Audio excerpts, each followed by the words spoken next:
इंदिरा गांधी का सपना था, इंदिरा गांधी जी ಅವರ ಕನಸೇನಿತ್ತು, उसमें उसको पूरा करने के लिए हमने एक बहुत बड़ा कदम लिया है। मॉडल में रोजगार खत्म होता है, हमारे मॉडल में रोजगार पैदा होता है। ಲೋಕಸಭೆ ವಿರೋಧ ಪಕ್ಷದ ನಾಯಕರು ಶ್ರೀಯುತ ರಾಹುಲ್ ಗಾಂಧಿ ಅವರು ಈ ಸಭೆಯನ್ನ ಉದ್ದೇಶಿಸಿ ಮಾತನಾಡಬೇಕಾಗಿ ನಾನು ಅವರಲ್ಲಿ ಮನವಿ ಮಾಡ್ತಾ ಇದ್ದೇನೆ. I request you sir.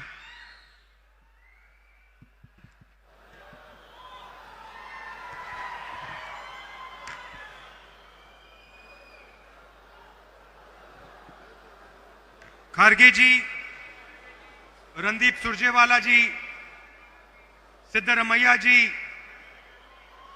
DK Shiva Kumar ji, stage पर मिनिस्टर्स, एमएलएज, सीनियर लीडर्स, भाइयों और बहनों, पार्टी के हमारे प्यारे कार्यकर्ता, आप सबका यहां बहुत बहुत स्वागत, नमस्कार। कांग्रेस पार्टी की सरकार को 2 साल पूरे हुए हैं। ಕರ್ನಾಟಕ ರಾಜ್ಯದಲ್ಲಿ ಕಾಂಗ್ರೆಸ್ ಸರ್ಕಾರ 2 ವರ್ಷದ ಅವಧಿನ ಈಗ ಪೂರ ಮಾಡಿದೆ. और हमने चुनाव के समय आपसे वायदे किए थे। ನಾವು ಕೂಡ ಚುನಾವಣೆಯ ಸಂದರ್ಭದಲ್ಲಿ ತಮ್ಮೆಲ್ಲರಿಗೂ ಕೂಡ ಹಲವಾರು ಆಶ್ವಾಸನೆಗಳನ್ನ ಕೊಟ್ಟಿದ್ದೆವು. 5 गारंटी देने के वायदे किए थे। 4 ಗ್ಯಾರಂಟಿಗಳು ಕೊಡುವಂತ ನಿಮಗೆ ಆಶ್ವಾಸನೆ ನಾವು ಕೊಟ್ಟಿದ್ವು. बीजेपी के लोगों ने कहा कि कांग्रेस पार्टी ये काम पूरा नहीं करेगी। प्रधानमंत्री ने कहा कि ये काम नहीं किया जाएगा। ಪ್ರಧಾನಮಂತ್ರಿ ನರೇಂದ್ರ ಮೋದಿ ಜಿ ಅವರು ಹೇಳಿದ್ರು, ಈ ಒಂದು ಕಾರ್ಯಕ್ರಮನ ಕಾಂಗ್ರೆಸ್ ಪಕ್ಷ ಅನುಷ್ಠಾನಕ್ಕೆ ತರಕ್ಕೆ ಸಾಧ್ಯವಿಲ್ಲ ಅಂತ ಹೇಳಿ. हमारा पहला वायदा, पहली गारंटी गृह लक्ष्मी 2000 रुपए प्रति महीना 1 करोड़ महिलाओं को। आज मैं खुशी से कह सकता हूं कि करोड़ों महिलाओं के बैंक अकाउंट में कर्नाटका की सरकार ये पैसा डालती है। दूसरा वायदा गृह ज्योति, करोड़ों परिवारों को 200 यूनिट बिजली के फ्री में, ये भी वायदा हमने पूरा किया। ಈ ಒಂದು ಆಶ್ವಾಸನೆನ ಕೂಡ ನಾವಿವತ್ತು ನಿಮ್ಮ ಮುಂದೆ ಈಡೇರಿಸಿದ್ದೇವೆ. तीसरी गारंटी अन्नभाग्य, 4 करोड़ लोगों को 10 केजी अनाज, और आज कर्नाटक में करोड़ों परिवार को यह अनाज मिलता है। वायदा शक्ति योजना, जिसमें हमने गारंटी करके कहा था कि महिलाओं को बस में जाने के लिए पैसा नहीं देना पड़ेगा, महिलाएं फ्री में बस में घूमेंगी। तकरीबन 500 करोड़ बस की ट्रिप्स कर्नाटका सरकार ने मुफ्त में दी हैं। और 5वां वायदा युवा निधि स्कीम, जहां हम 3 लाख युवाओं को महीने का 3000 रुपए देते हैं। हमने आपसे कहा था कि हम कर्नाटक के गरीब लोगों के बैंक अकाउंट में पैसा डालेंगे। ನಾವು ನಿಮಗೊಂದು ಆಶ್ವಾಸನೆನ ಕೊಟ್ಟಿದ್ವಿ. ನಾವು ಕರ್ನಾಟಕ ರಾಜ್ಯದಲ್ಲಿರ್ತಕ್ಕಂಥ ಬಡ ಕುಟುಂಬಗಳ ಬ್ಯಾಂಕ್ ಅಕೌಂಟ್ಗಳಿಗೆ ನೇರವಾಗಿ ಹಣನ ಜಮಾ ಮಾಡ್ತೀವನ್ನಂತ ಆಶ್ವಾಸನೆ ಕೊಟ್ಟಿದ್ವಿ. और आज हजारों करोड़ रुपए डायरेक्ट आपके बैंक अकाउंट में जाता है। ಇವತ್ತು ಕರ್ನಾಟಕ ರಾಜ್ಯದಲ್ಲಿ 16,000 ಕೋಟಿ ರೂಪಾಯಿಗಳ ಅನುದಾನ ಹಣ ನೇರವಾಗಿ ಪಡಿತರ ಅಕೌಂಟ್ಗಳಿಗೆ ಜಮಾ ಆಗ್ತಾ ಇದೆ. ये पैसा आप अपने बच्चों की शिक्षा में, अपने स्वास्थ्य में डाल रहे हो। ಈ ಒಂದು ನಾವು ಕೊಡ್ತಾ ಇರತಕ್ಕಂತ ಹಣನ ತಾವು ತಮ್ಮ ಮಕ್ಕಳ ವಿದ್ಯಾಭ್ಯಾಸಕ್ಕೋಸ್ಕರ, ತಮ್ಮ ಕುಟುಂಬಗಳ ಆರೋಗ್ಯಕ್ಕೋಸ್ಕರ ಈ ಎಲ್ಲ ಅನುದಾನಗಳನ್ನ ಹಣನ ಬಳಸ್ತಾ ಇರತಕ್ಕಂಥದ್ದು ನಾವು ನೋಡಿದ್ದೇವೆ. और यही हम चाहते थे कि जो आपका धन है वो वापस आपके जेब में जाए। ಇದೇ ನಮ್ಮ ಮೂಲ ಉದ್ದೇಶ ಇತ್ತು. ತಮ್ಮ ತೆರಿಗೆಯ ಹಣ ಏನ್ ಸರ್ಕಾರಕ್ಕೆ ಬರುತ್ತೆ, ಆ ತೆರಿಗೆಯ ಹಣ ಮತ್ತೊಮ್ಮೆ ನೇರವಾಗಿ ನಿಮ್ಗೆ ಹೋಗ್ಬೇಕು ಅನ್ನೋ ಉದ್ದೇಶ ನಮ್ದಾಗಿತ್ತು. बीजेपी चाहती है कि चुने हुए लोगों को हिंदुस्तान का पूरा धन मिले। ಬಿಜೆಪಿಯ ಉದ್ದೇಶ ಇರ್ತಕ್ಕಂಥದ್ದು ಈ ದೇಶದಲ್ಲಿ ಆಯ್ಕೆ ಮಾಡಿದಂತ ಕೆಲವೊಂದು ಕುಟುಂಬಗಳಿಗೆ ಮಾತ್ರ ಈ ದೇಶದ ಎಲ್ಲ ಸಂಪನ್ಮೂಲ ಆಸ್ತಿ ಸ್ವತ್ತು ಹೋಗಬೇಕು ಅಂತ ಹೇಳಿ. और हम चाहते हैं कि कर्नाटक की जनता के जेब में, गरीब जनता के जेब में, पिछड़ों, दलितों, आदिवासियों, इनके जेब में सीधा पैसा जाए। ನಮ್ಮ ಉದ್ದೇಶ ಇರ್ತಕ್ಕಂಥದ್ದು ಹಣ ಯಾರ ಹತ್ರ ಹೋಗ್ಬೇಕು ಅಂತಂದ್ರೆ ಈ ರಾಜ್ಯದ ಅತ್ಯಂತ ಬಡ ಕುಟುಂಬಗಳ ಖಾತೆಗಳಿಗೆ ಹಣ ಹೋಗ್ಬೇಕಾಗಿದೆ. ಈ ರಾಜ್ಯದಲ್ಲಿರ್ತಕ್ಕಂಥ ಪರಿಶಿಷ್ಟ ಜಾತಿ, ಪರಿಶಿಷ್ಟ ಪಂಗಡ, ಬುಡಕಟ್ಟು, ಹಿಂದುಳಿದ ವರ್ಗದ ಕುಟುಂಬಗಳಿಗೆ ಈ ಹಣ ಹೋಗ್ಬೇಕು ಅನ್ನೋ ಉದ್ದೇಶ ನಮ್ಮ ಕಾಂಗ್ರೆಸ್ ಸರ್ಕಾರದ್ದು. जब हम पैसा आपके जेब में डालते हैं तो ये पैसा मार्केट में जाता है, इससे प्रोडक्शन बढ़ती है ಇದರಿಂದ ಉತ್ಪಾದನೆ ಹೆಚ್ಚಾಗುತ್ತೆ और गांव-गांव में पैसे का इंजेक्शन होता है. ಹಾಗೇನೆ ಪ್ರತಿಯೊಂದು ಗ್ರಾಮದಲ್ಲಿ ಕೂಡ ಹಣದ ವಹಿವಾಟು ಪ್ರಾರಂಭ ಆಗುತ್ತೆ. इस पैसे को आप अपने गांव में, शहरों में, कस्बों में खर्च करते हो. ಈ ಒಂದು ಹಣನ ನೀವು ನಿಮ್ಮ ಊರುಗಳಲ್ಲಿರ್ತಕ್ಕಂಥ ಕಿರಾಣಿ ಅಂಗಡಿಗಳಲ್ಲಿ, ನಿಮ್ಮ ಊರುಗಳಲ್ಲಿರ್ತಕ್ಕಂಥ ಸಣ್ಣ ಪುಟ್ಟ ಕಾರ್ಯಕ್ರಮಗಳಲ್ಲಿ ತಾವು ಬಳಸ್ತೀರಾ. और इस पैसे से कर्नाटक की अर्थव्यवस्था को फायदा पहुंचा है. ಈ ಒಂದು ಹಣದಿಂದ ಕರ್ನಾಟಕದ ರಾಜ್ಯದ ಆರ್ಥಿಕ ವ್ಯವಸ್ಥೆಗೆ ಸುಧಾರಣೆ ತಂದ ಆಗುತ್ತೆ. बीजेपी के मॉडल में वो 2-3 अरबपतियों को सारा का सारा धन पकड़ा देते हैं. ಬಿಜೆಪಿ ಅವರ ಉದ್ದೇಶ ಇರತಕ್ಕಂಥದ್ದು ಈ ಹಣವನ್ನೆಲ್ಲ ಕೂಡ 2-3 ಕೋಟ್ಯಾಧಿಪತಿಗಳಿಗೆ ಸೇರಿಸಬೇಕು ಅನ್ನೋಂಥದ್ದು ಬಿಜೆಪಿ ಅವರ ಉದ್ದೇಶ. ये अरबपति अपना पैसा गांव में, कस्बों में नहीं खर्च करते हैं. ಈ ಕೋಟ್ಯಾಂತೀಶ್ವರರು ಅವ್ರಿಗೆ ಸಿಕ್ಕಂತ ಹಣನ ನಮ್ಮಲ್ಲಿರ್ತಕ್ಕಂಥ ಗ್ರಾಮಗಳಲ್ಲಿ, ಪಟ್ಟಣಗಳಲ್ಲಿ ಖರ್ಚು ಮಾಡೋದಿಲ್ಲ. ये लंदन में, न्यूयॉर्क में इधर उधर एसेट्स खरीदते हैं. ಈ ಕೋಟ್ಯಾಧಿಪತಿಗಳು ಲಂಡನ್, ನ್ಯೂಯಾರ್ಕ್ ಇಂಥ ವಿದೇಶಗಳಲ್ಲಿರ್ತಕ್ಕಂಥ ನಗರಗಳಲ್ಲಿ ಬೇರೆ ಬೇರೆ ಆಸ್ತಿಗಳನ್ನ ಖರೀದಿ ಮಾಡ್ತಾರೆ. और आपका पैसा चुने हुए लोगों के हाथों में चला जाता है. ಮತ್ತೆ ತಮ್ಮ ಹಣ, ತಮ್ಮ ತೆರಿಗೆಯ ಹಣ ಕೆಲವೊಂದು ಆಯ್ಕೆ ಮಾಡಿದಂತ 3-4 ಜನರ ಖಾತೆಗಳಿಗೆ उनके ಹೊರಟೋಗುತ್ತೆ. मॉडल में रोजगार खत्म होता है, हमारे मॉडल में रोजगार पैदा होता है. ಅವರು ಮಾಡ್ತಕ್ಕಂಥ ವ್ಯವಸ್ಥೆಯಲ್ಲಿ ಉದ್ಯೋಗಗಳು ಮುಗಿಸ್ತಾರೆ. ನಾವು ಮಾಡಂತ ಒಂದು ನಮ್ಮ ಕಾರ್ಯಕ್ರಮದಲ್ಲಿ ನಾವು ಉದ್ಯೋಗಗಳನ್ನ ಸೃಷ್ಟಿ ಮಾಡೋಂಥದ್ದು ಮಾಡ್ತೀವಿ, ಸೃಜನೆ ಮಾಡ್ತೀವಿ.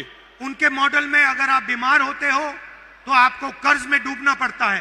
ಅವರ ಒಂದು ವ್ಯವಸ್ಥೆಯಲ್ಲಿ ನೀವೇನಾದ್ರೂ ಅನಾರೋಗ್ಯ ಆದ್ರೆ ನೀವು ಸಾಲದ ಒಂದು ಸಿಳುಕಿಗೆ ಸಿಕ್ಕಿ ನಿಮಗೆ ಅತ್ಯಂತ ತೊಂದರೆ ಆಗುತ್ತೆ. हमारे मॉडल में आप बीमार होते हो, आपके जेब में पैसा होता है इलाज कराने के लिए. ನಮ್ಮ ಒಂದು ವ್ಯವಸ್ಥೆಯಲ್ಲಿ ನಿಮ್ಗೇನಾದ್ರೂ ಅನಾರೋಗ್ಯದಿಂದ ಬಳಲ್ತಾ ಇದ್ರೆ ನಿಮ್ ಜೋಬಲ್ಲಿ ನಿಮಗ್ ಖರ್ಚು ಮಾಡ್ಕೊಳ್ಳಕ್ಕೆ ನಾವು ಕಾಸು ಹಾಕ್ತೀವಿ. उनके मॉडल में आप लाखों करोड़ रुपए स्कूल्स और कॉलेजेस और यूनिवर्सिटीज, प्राइवेट स्कूल्स और कॉलेजेस और यूनिवर्सिटी को देते हो. ಅವರ ಒಂದು ವ್ಯವಸ್ಥೆಯಲ್ಲಿ ಖಾಸಗಿ ಆದಂತ ವಿದ್ಯಾಸಂಸ್ಥೆಗಳಿಗೆ, ವಿಶ್ವವಿದ್ಯಾನಿಲಯಗಳಿಗೆ ಲಕ್ಷಾಂತರ ರೂಪಾಯಿಗಳನ್ನ ತಾವು ಕಟ್ಟಿ ನಿಮ್ಮ ಮಕ್ಕಳಿಗೆ ವಿದ್ಯಾಭ್ಯಾಸ ಮಾಡಿಸಬೇಕಾಗುತ್ತೆ. लाखों परिवारों को कर्ज में जाना पड़ता है. ಲಕ್ಷಾಂತರ ಕುಟುಂಬಗಳಿಗೆ ಸಾಲಕ್ಕೆ ಸಿಲುಕ್ತಾರೆ. हमारे मॉडल में हम आपको पैसा देते हैं. ನಮ್ಮ ಒಂದು ವ್ಯವಸ್ಥೆಯಲ್ಲಿ, ನಮ್ಮ ಆರ್ಥಿಕ ವ್ಯವಸ್ಥೆಯಲ್ಲಿ ನಾವು ನಿಮ್ ಜೇಬಿಗೆ ಕಾಸನ್ನ ತುಂಬ್ತೀವಿ. जब हम 5 गारंटीज की बात कर रहे थे, मैंने एक और मुद्दा उठाया था. ನಾವು 5 ಗ್ಯಾರಂಟಿಗಳ ಬಗ್ಗೆ ಚರ್ಚೆ ಮಾಡ್ತಾ ಇರಬೇಕಾದಂತ ಸಂದರ್ಭದಲ್ಲಿ ನಾನು ಮತ್ತೊಂದು ವಿಷಯನ ಪ್ರಸ್ತಾಪ ಮಾಡಿದೆ. मुझे पता लगा था कि कर्नाटक में ऐसे बहुत सारे लोग हैं जिनके पास जमीन है मगर मालिकाना हक नहीं है. ನನಗೊಂದು ಕರ್ನಾಟಕ ರಾಜ್ಯದಲ್ಲಿ ಮನವರಿಕೆ ಆಗಿತ್ತು. ಕರ್ನಾಟಕ ರಾಜ್ಯದಲ್ಲಿ ಲಕ್ಷಾಂತರ ಜನ ಇದ್ದಾರೆ, ಯಾರು ಭೂಮಿಯ ಅನುಭವದಲ್ಲಿದ್ದಾರೆ, ಆದ್ರೆ ಆ ಭೂಮಿಯ ಹಕ್ಕು ಪತ್ರಗಳು, ಆ ಭೂಮಿಯ ಸಾಕ್ಷಿ ಆಧಾರಗಳು ಅವ್ರ ಹತ್ರ ಇಲ್ಲ ಅನ್ನೋಂಥದ್ದು ನನಗೆ ಮನವರಿಕೆ ಆಗಿತ್ತು. दलित आदिवासी हैमलेट्स को रेवेन्यू विलेज माना ही नहीं जाता था. ದಲಿತರು ಮತ್ತು ಬುಡಕಟ್ಟ ಜನ ಇರ್ತಕ್ಕಂಥ ಪ್ರದೇಶಗಳು, ಗ್ರಾಮಗಳು ಕಂದಾಯ ಗ್ರಾಮ ಅಂತಾನೆ ಘೋಷಣೆ ಆಗಿರಲಿಲ್ಲ. ये लोग गांव में रहते थे मगर इनको कोई हक नहीं मिलते. ಆ ಗ್ರಾಮಗಳಲ್ಲಿದ್ದಂತ ಬುಡಕಟ್ಟು ಪರಿಶಿಷ್ಟ ಜಾತಿಯ ಜನಕ್ಕೆ ಅವರ ಭೂಮಿ ಮಾಲೀಕತ್ವದ ಹಕ್ಕೇ ಇರಲಿಲ್ಲ. इसमें हर जात के लोग थे, हर धर्म के लोग थे. ಈ ಒಂದು ಗ್ರಾಮಗಳಲ್ಲಿ ಪ್ರತಿ ಜಾತಿಯ ಜನ ಇದ್ರು, ಪ್ರತಿ ಧರ್ಮದ ಜನ ಇದ್ರು. इनको मालिकाना हक नहीं था, इनकी प्रॉपर्टी राइट्स नहीं थी, इनको सरकार की कोई फैसिलिटी नहीं मिलती थी. ಇವ್ರಿಗೆ ಭೂಮಿಯ ಮಾಲೀಕತ್ವದ ಹಕ್ಕುಗಳಿರ್ಲಿಲ್ಲ, ಸರ್ಕಾರ ಕೊಡಂತ ಸೌಲಭ್ಯಗಳಿರ್ಲಿಲ್ಲ, ಹಕ್ಕು ಪತ್ರಗಳು ಅವ್ರ ಕೈಯಲ್ಲಿರ್ಲಿಲ್ಲ. सालों से ये परिवार जमीन उस जमीन पे रह रहे थे. 16 ವರ್ಷಗಳಿಂದ ಈ ಕುಟುಂಬಗಳು ಆ ಭೂಮಿಯ ಅನುಭವದಲ್ಲಿದ್ರು, ಆದ್ರೆ ಸಾಕ್ಷಿ ಆಧಾರಗಳಿರ್ಲಿಲ್ಲ. मगर उनको अपनी ही जमीन का अधिकार नहीं था. ಆದ್ರೆ ಅವ್ರಿಗೆ ತಮ್ಮದೇ ಆದಂತ ತಮ್ಮ ಸ್ವಂತ ಭೂಮಿಯ ಅಧಿಕಾರದ ವ್ಯವಸ್ಥೆ ಅವ್ರಿಗಿರ್ಲಿಲ್ಲ. और ये मामला मैंने कांग्रेस पार्टी के सीनियर नेताओं से उठाया. ಈ ಒಂದು ವಿಷಯದ ಬಗ್ಗೆ ನಾನು ನಮ್ಮ ಕಾಂಗ್ರೆಸ್ ಪಕ್ಷದ ಹಿರಿಯ ಮುಖಂಡರ ಗಮನಕ್ಕೆ ಈ ವಿಷಯನ ತಂದೆ. खारगे जी से, सिद्धरामैया जी से, डीके शिवकुमार, बाकी मंत्रियों से मैंने ये बात की. ನಾನು ಈ ವಿಷಯದ ಬಗ್ಗೆ ಮಲ್ಲಿಕಾರ್ಜುನ ಖರ್ಗೆ ಸಾಹೇಬ್ರ ಹತ್ರ, ಸನ್ಮಾನ್ಯ ಸಿದ್ದರಾಮಣ್ಣವ್ರ ಹತ್ರ, DK ಶಿವಕುಮಾರ್ ಅಣ್ಣವ್ರ ಹತ್ರ ಈ ಒಂದು ವಿಷಯದ ಬಗ್ಗೆ ನಾನು ಅವರ ಗಮನಕ್ಕೆ ತಂದಿದ್ದೆ. और मैंने कहा कि मैं चाहता हूं कि कर्नाटक में जिसके पास भी जमीन हो उसके पास मालिकाना हक जरूर हो. ನನ್ನ ಒಂದು ಉದ್ದೇಶ ಏನಿತ್ತಂತಂದ್ರೆ, ಕರ್ನಾಟಕ ರಾಜ್ಯದಲ್ಲಿ ಯಾರೆಲ್ಲ ಕೂಡ ಭೂಮಿಯ ಸ್ಥಳದ ಅನುಭವದಲ್ಲಿದ್ದಾರೆ, ಆ ಭೂಮಿ ಜಾಗದ ಅನುಭವದಲ್ಲಿರ್ತಕ್ಕಂಥವರೆಲ್ಲರಿಗೂ ಕೂಡ ಹಕ್ ಪತ್ರ ಕೊಟ್ಟು ಅವರ ಮಾಲೀಕತ್ವನ ಅವ್ರ ಕೈಗೆ ವರ್ಗಾವಣೆ ಮಾಡಬೇಕು ಅನ್ನೋದು ನನ್ನ ಉದ್ದೇಶ ಆಗಿತ್ತು. और आज मैं बहुत खुशी के साथ कह सकता हूं कि जो छठी गारंटी है उसको हम पूरा करने में कामयाब हुए. ಇವತ್ತು ನಾನು ಅತ್ಯಂತ ಸಂತಸದಿಂದ ಹೇಳ್ತೀನಿ, ಇವತ್ತು ನಾವೇನಿದು ಭೂ ಮಾಲೀಕತ್ವದ 6ನೇ ಗ್ಯಾರಂಟಿನ ನಾವೇನು ಮನಸ್ಸಲ್ಲಿಟ್ಕೊಂಡಿದ್ವಿ, ಸಂಕಲ್ಪ ಮಾಡಿದ್ವಿ, ಇವತ್ತು ಆ ಸಂಕಲ್ಪನ ಈಡೇರಿಸಿದೀವಿ ಅನ್ನೋಂತ ಒಂದು ನೆಮ್ಮದಿ, ಸಂತೋಷ, ಶಾಂತಿ ನನಗಿದೆ ಅಂತ ಹೆಮ್ಮೆಯಿಂದ ಹೇಳ್ಕೊತೀನಿ. 1 लाख परिवारों को आज मालिकाना हक कर्नाटका की सरकार देने जा रही है. ಇವತ್ತು ಅತ್ಯಂತ ಸಂತಸದಿಂದ ಹೇಳ್ತೀನಿ, ಕರ್ನಾಟಕ ರಾಜ್ಯದಲ್ಲಿರ್ತಕ್ಕಂಥ 1 ಲಕ್ಷ ಕುಟುಂಬಗಳಿಗೆ ಅವರ ಒಂದು ಭೂಮಿಯ ಹಕ್ಕು ಪತ್ರಗಳನ್ನ, ಮಾಲೀಕತ್ವನ ಈ ಒಂದು ಬೃಹತ್ ಕಾರ್ಯಕ್ರಮದಲ್ಲಿ ವರ್ಗಾವಣೆ ಮಾಡ್ತಾ ಇದೀವಿ ಅಂತ ಹೇಳಿ ಹೇಳ್ತೀನಿ. जो इंदिरा गांधी का सपना था, ಇಂದಿರಾ ಗಾಂಧೀಜಿ ಅವರ ಕನಸೇನಿತ್ತು, उसमें उसको पूरा करने के लिए हमने एक बहुत बड़ा कदम लिया है. ಆ ಒಂದು ಕನಸನ್ನ ನಾವು ನನಸಾಗಿ ಮಾಡೋದಕ್ಕೋಸ್ಕರ ಈ ಒಂದು ದೊಡ್ಡ ಹೆಜ್ಜೆನ ನಾವಿಟ್ಟಿದ್ದೇವೆ. 2000 हैबिटेशंस को हम रेवेन्यू विलेज घोषित कर रहे हैं. 2000 ಪ್ರದೇಶಗಳನ್ನ ನಾವಿವತ್ತು ಕಂದಾಯ ಗ್ರಾಮಗಳಾಗಿ ನಾವಿವತ್ತು ಘೋಷಣೆ ಮಾಡಿದಂತ ಐತಿಹಾಸಿಕ ತೀರ್ಮಾನ ಮಾಡಿದ್ದೇವೆ. और मैंने ये भी कहा है कि डिजिटल रजिस्ट्री होनी चाहिए.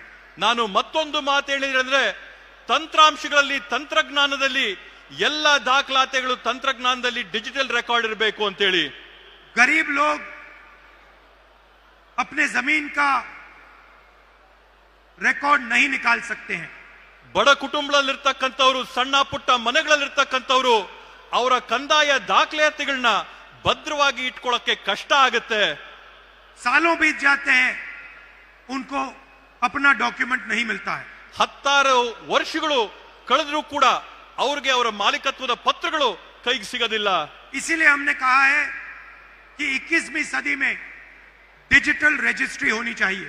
ಆದ್ರಿಂದ ನಾವು ಕೊಟ್ಟಂತ ನಿರ್ದೇಶನ ಏನಂತಂದ್ರೆ, 21ನೇ ಶತಮಾನದಲ್ಲಿ ಎಲ್ಲರ ಕಂದಾಯ ಡಾಕ್ಯುಮೆಂಟ್ಗಳು ಡಿಜಿಟಲೀಕರಣ ಆಗಬೇಕು ಅನ್ನೋ ಒಂದು ನಿರ್ದೇಶನ ನಾವು ನೀಡಿದ್ವಿ. आपके हाथ में एक फिजिकल कॉपी होगी, ನಿಮ್ಮ ಕೈಯಲ್ಲಿ ಒಂದು ಫಿಸಿಕಲ್ ಕಾಪಿ ಇದ್ರೂ ಕೂಡ, मगर जब भी आपको जरूरत पड़े आप डिजिटल कॉपी निकाल पाओगे. ಆದ್ರೆ ನಿಮಗೆ ಯಾವತ್ತಾದ್ರೂ ಬೇಕಾದ್ರೂ ಕೂಡ ತಂತ್ರಾಂಶದಲ್ಲಿ ಡಿಜಿಟಲ್ ಕಾಪಿ ತಾವು ಯಾವಾಗ ಬೇಕಾದ್ರೂ ತಗೋಬಹುದು. इस गारंटी से हमारे जो सबसे गरीब कमजोर भाई बहन हैं उनको फायदा होगा. ಇವತ್ತು ಈ ಒಂದು 6ನೇ ಗ್ಯಾರಂಟಿಯಿಂದ ನಮ್ಮ ಸಮಾಜದಲ್ಲಿರ್ತಕ್ಕಂಥ ಅತ್ಯಂತ ಬಡ ಹಿಂದುಳಿದ ಕುಟುಂಬಗಳಿಗೆ ಸಾಕಷ್ಟು ದೊಡ್ಡ ಅನುಕೂಲ, ಸೌಲಭ್ಯ ಆಗಿದೆ. लंबिनी, बंजारा, भोवी, सोलिगा, नायक, इन सब लोगों को, इन सब कम्युनिटीज को फायदा मिलने जा रहा है. ಬುಡಕಟ್ಟು ಸಮುದಾಯಗಳಿಗೆ ಸೇರಿದಂತವ್ರಿಗೆ ಎಲ್ಲರಿಗೂ ಕೂಡ ಈ ಒಂದು ಕಾರ್ಯಕ್ರಮದಿಂದ, ಯೋಜನೆಯಿಂದ ಒಂದು ದೊಡ್ಡ ಸಹಾಯ ಆಗಿದೆ. और मैंने एक और बात बोली है. ನಾನು ಇದ್ರ ಜೊತೆಗೆ ಮತ್ತೊಂದು ಮಾತನ್ನ ನಾನು ಹೇಳಿದ್ದೇನೆ. 50,000 ऐसे परिवार हैं 50 जिनके पास अभी भी मालिकाना हक नहीं है. ನಾನು ಮತ್ತೊಂದು ಮಾತು ಹೇಳಿದ್ದೀನಿ, 50,000 ಈ ರೀತಿಯಾದಂತ ಕುಟುಂಬಗಳಿವೆ ಯಾರಿಗೆ ಇವತ್ತಿಗೂ ಕೂಡ ತಮ್ಮ ಹಕ್ಕು ಪತ್ರಗಳು ಕೈಗೆ ಸಿಕ್ಕಿಲ್ಲ. हम चाहते हैं कि 6 महीने के अंदर उन 50,000 परिवारों को भी मालिकाना हक दिया जाए. ನಾನ್ ತಮ್ಗೆ ಆಶ್ವಾಸನೆ ಕೊಡ್ತೇನೆ, ಮುಂದೆ ಬರುವಂತ 6 ತಿಂಗಳ ಒಳಗಡೆ ಈ 50,000 ಕುಟುಂಬಗಳಿಗೂ ಕೂಡ ಅವರ ಹಕ್ಕು ಪತ್ರನ ಕೊಡಂತ ಕೆಲಸನ ನಮ್ಮ ಸರ್ಕಾರದ ವತಿಯಿಂದ ಮಾಡಿಸ್ತೇವೆ ಅಂತ ಹೇಳಿ. 2000 रेवेन्यू विलेजेस घोषित किए गए हैं. 2000 ಕಂದಾಯ ಗ್ರಾಮಗಳನ್ನ ಊರ್ಜಿತ ಮಾಡಿದ್ದೇವೆ. हम चाहते हैं कि 500 और नए रेवेन्यू विलेजेस घोषित हों. ನಮ್ಮ ಗುರಿ ಇರ್ತಕ್ಕಂಥದ್ದು ಕರ್ನಾಟಕ ರಾಜ್ಯದಲ್ಲಿ ಇನ್ನೂ ಕೂಡ 500 ನೂತನವಾದಂತ ಕಂದಾಯ ಗ್ರಾಮಗಳನ್ನ ನಾವು ಘೋಷಣೆ ಮಾಡಬೇಕು ಅಂತ ಹೇಳಿ. कर्नाटका में कोई नहीं होना चाहिए जिसके पास अपनी जमीन का मालिकाना हक नहीं है. ಕರ್ನಾಟಕ ರಾಜ್ಯದಲ್ಲಿ ಯಾರು ಕೂಡ ತಮ್ಮ ಭೂಮಿಯ ಹಕ್ಕು ಪತ್ರ ಇಲ್ಲದೆ ಇದ್ದಂತವರು, ತಮ್ಮ ಭೂಮಿಯ ಮಾಲೀಕತ್ವ ಇಲ್ಲದೆ ಇದ್ದಂತವರು ಯಾರು ಕೂಡ ಇರಬಾರದು ಅನ್ನಂತದ್ದು ನಮ್ಮ ಸಂಕಲ್ಪ. जो कांग्रेस पार्टी के स्टेट डिस्ट्रिक्ट और विलेज गारंटी कमिटीज हैं, ಕರ್ನಾಟಕ ರಾಜ್ಯದಲ್ಲಿರ್ತಕ್ಕಂಥ ಜಿಲ್ಲೆ, ತಾಲೂಕು, ಗ್ರಾಮದ ಗ್ಯಾರಂಟಿ ಸಮಿತಿಗಳೇನಿವೆ, उनसे मैं कहता हूं कि आप हर परिवार को उनकी डीड जाके दो. ನಾನು ಈ ಸಮಿತಿಗಳಿಗೆ ನಾನು ಮನವಿ ಮಾಡ್ಕೊಂತೀನಿ, ಈ ರೀತಿಯಾದಂತ ಕುಟುಂಬಗಳು ನಿಮ್ಮಲ್ಲಿದ್ರೆ ಅವರೆಲ್ಲರಿಗೂ ಕೂಡ ಅವರ ಹಕ್ಕನ್ನ ಕೊಡಿಸಂತ ಕೆಲಸ ತಾವು ಮಾಡಬೇಕು ಅಂತ ಹೇಳಿ. हर परिवार को अपना मालिकाना हक मिलना चाहिए. ಪ್ರತಿಯೊಂದು ಪರಿವಾರಕ್ಕೂ ಕುಟುಂಬಕ್ಕೂ ಕೂಡ ತಮ್ಮ ಹಕ್ ಪತ್ರಗಳು, ತಮ್ಮ ಮಾಲೀಕತ್ವದ ಪ್ರಮಾಣ ಪತ್ರಗಳು ಸಿಗಬೇಕು ಅನ್ನೋಂಥದ್ದನ್ನ ಮನವಿ ಮಾಡ್ತೀನಿ. और हम चाहते हैं कि कर्नाटक हिंदुस्तान का पहला प्रदेश हो जहां जिसके पास भी जमीन है उसके पास उस जमीन का हक है. ನಮ್ಮ ಉದ್ದೇಶ ಇರತಕ್ಕಂಥದ್ದು ಭಾರತ ದೇಶದಲ್ಲಿ ಕರ್ನಾಟಕ ರಾಜ್ಯ ಮೊಟ್ಟ ಮೊದಲನೇ ರಾಜ್ಯ ಆಗಬೇಕು.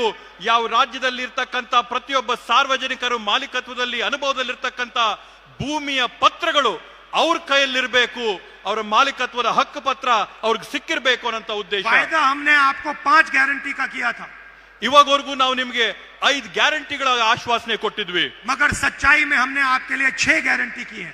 ಆದ್ರೆ ವಾಸ್ತವವಾಗಿ ನಿಜವಾಗಿ ಕೂಡ ನಾವು ನಿಮ್ಗೋಸ್ಕರ 6 ಗ್ಯಾರಂಟಿಗಳನ್ನ ಈಡೇರಿಸಿದ್ದೇವೆ. और ये शायद सबसे जरूरी कर्नाटक के भविष्य के लिए गारंटी है. ಈ 6ನೇ ಗ್ಯಾರಂಟಿ ಏನ್ ನಾವು ಈಡೇರಿಸಿದೀವಿ, ಕರ್ನಾಟಕ ರಾಜ್ಯದ ಭವಿಷ್ಯಕ್ಕೆ ಅತ್ಯಮೂಲ್ಯವಾದಂತ ಕೊಡುಗೆಯಾಗಿ ಇದಾಗಿದೆ. इससे करोड़ों परिवारों को फायदा होने जा रहा है. ಈ ಒಂದು ಹಕ್ಕು ಪತ್ರಗಳಿಂದ ಕೋಟ್ಯಾಂತರ ಕುಟುಂಬಗಳಿಗೆ ಅನುಕೂಲ ಆಗಂತದ್ದನ್ನ ನಾವು ನೋಡ್ತೇವೆ. आप सबका मैं बहुत बहुत धन्यवाद करता हूं. नमस्कार, जय हिंद. ತಮ್ಮೆಲ್ಲರಿಗೂ ಕೂಡ ನಾನು ವಂದನೆಗಳನ್ನ, ನಮನಗಳನ್ನ ಸಲ್ಲಿಸ್ತಾ ನನ್ನ ಮಾತುಗಳನ್ನ ಮುಗಿಸ್ತೀನಿ. ಜೈ ಹಿಂದ್.